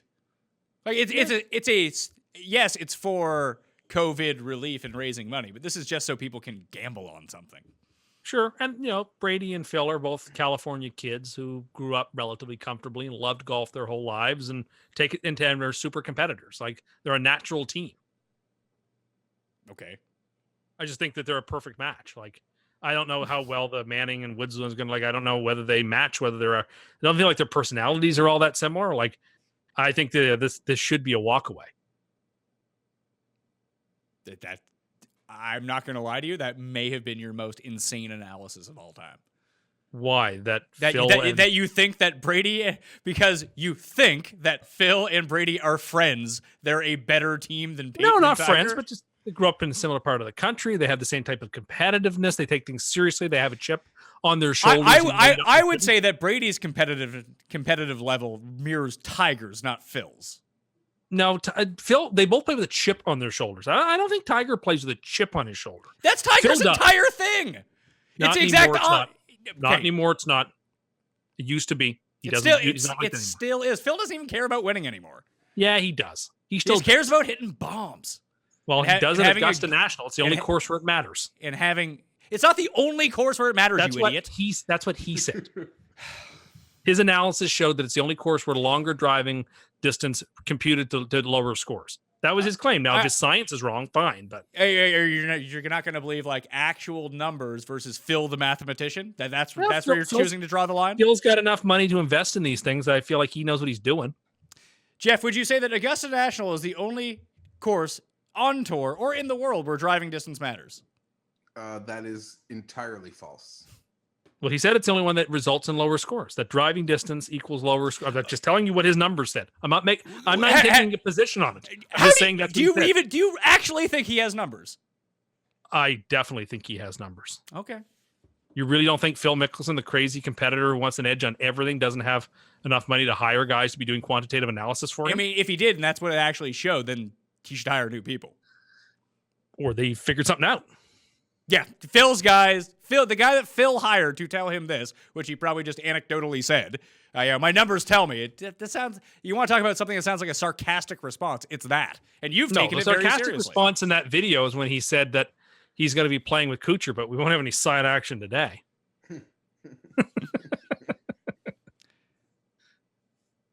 I would bet Phil though. Phil plus 120. Just in a coin flip situation, take plus money. Agreed. But you won't bet on it, though. I might. You won't bet on Biden plus 120 when you think he should be minus 300. I think there's a lot of value in that. But you won't bet on it. So why would you bet on something that's a coin flip? I may. Leave me be. Well, you better bet it now before it gets dropped down. If you see the ultimate value. As much as I like to think my words carry much weight, I don't think they do. Yeah, but you never know what Trump's going to say next time he's at the podium. You don't. You have no idea. I mean, if you tell me if you bet Biden, because I will instantly go throw my money on Trump. Okay. Tim, you should probably put that out there because there's a lot of like well-to-do listeners of the show that like are hard Trump that'll make the bet like with you. Like you don't even have to put like you would only have to pay when you lose as opposed to having like money sit in a site, if that makes any sense. Yeah, you could be down like 20 grand when all this is over if Trump wins. Because there are people that, like 90, pretty much everyone we interacted with at the golf tournament, like they'll all take your action. I mean, I felt much differently at the end of February too than I do now. No doubt about it. Tim, I would say don't make bets with people on the internet. No, I That's agree. my That's sage advice. It's not something that I do. You're right. I'm just saying you would know who and who not. Yes, but that is very well said, Paul. Oh, we have nothing to gain by betting a stranger because they could disappear or we welch and they'll like yeah. I agree. You're not wrong. Oh, I've been outbid on my eBay auction. Damn it. Bid higher. Yeah, I might. I'm going to give it some time. There's still time left in this auction. I might want to see where this gets up to before I put in another bid. I have my number that I'll go up to, and it's higher than this right now, but I don't want to... When you click, do you say to yourself, "Yep"? No. Every time you click? No, I don't. You don't actually bid on things ever, do you? Not on the eBay, no. Where do you bid on them then? Fantasy auctions. So not real money? Well, I mean, it's money and paying to get in the leagues. When was the last time you paid to be in an auction league? Baseball 2 years ago. Yeah, someone in the league I knew. Someone's league I knew. So someone said it wasn't our home league. It wasn't our home league. Oh, okay. So someone else's. It was an NL. It sounds like a really real league. I wanted to try my hand at an NL only rotisserie league. I did not do well. Okay, that'll do it on the Pat Mayo Experience. I want to thank Geoff Fienberg for being on the line. You seem a lot less triggered by the end of the show. I'm good. I'm fine. Every sleep I feel better. No, here's the thing. I didn't hide who I wanted, but I didn't bash Herbert. I'm excited and hope our little boy dish haircuts, hope it all works out. I don't know. All right. And I would also like to thank professional NFL draft scout and one-time offensive lineman, Tim Andergust. Tim Andergust. It's not my name, and I was never a professional offensive lineman or a draft scout. Played 1 year tackle football as a center. I like that you have to continuously bring up that it was tackle football. Well, I want to make sure people don't say, because I know what people are like. on the Twitter. So it'll be like, oh, you probably played flag football, or nothing wrong with flag football, but I can just see people doubting that I played real hard-nosed tackle football, and I did. I would say that it's probably more fodder for people to come at you that you've even brought up that you played football at all. Well, I don't care. I wasn't all that good. That's why I only played 1 year. I was okay, but I wasn't great. I was team captain. Yeah, I but was at least where you guys grew up, football was like a much bigger thing than me as a city boy here in Toronto. Like Atlantic Canada and Quebec, I feels like the heartland of football in Canada. I think up here it depends on where you go to school. Like there are schools that are good football schools, and there are the other schools that just don't have football teams. Yes. But there's more likely that the school doesn't have a football team here. Yeah, like where Paul went to school sounds like a place where they had football. Definitely. But everyone's got a hockey team because it's every Canadian boy's right. That's To true. get on the ice. All right, that'll Well, do it. Pat Mayo Experience. Enter the draws, smash the like. I'll be back with Wiley tomorrow talking Outlaw Tour Golf. I've already made a bet. I blindly backed JJ Spawn at 12-1 because I've bet him to win PGA Tour events, and now he's playing in this event, and somehow he's not the favorite. Maybe they know something I don't, but here we go. We'll have some cool giveaways for that, too, and if you want to get into a draw for $100 DraftKings dollars, subscribe to the Pat Mayo Experience audio podcast. Leave a 5-star review, DraftKings handle, something you like about the Pat Mayo Experience, and you're in that draw. I'm Pat Mayo. Thanks for watching. I'll see you next time. Pat Mayo Experience! Experience!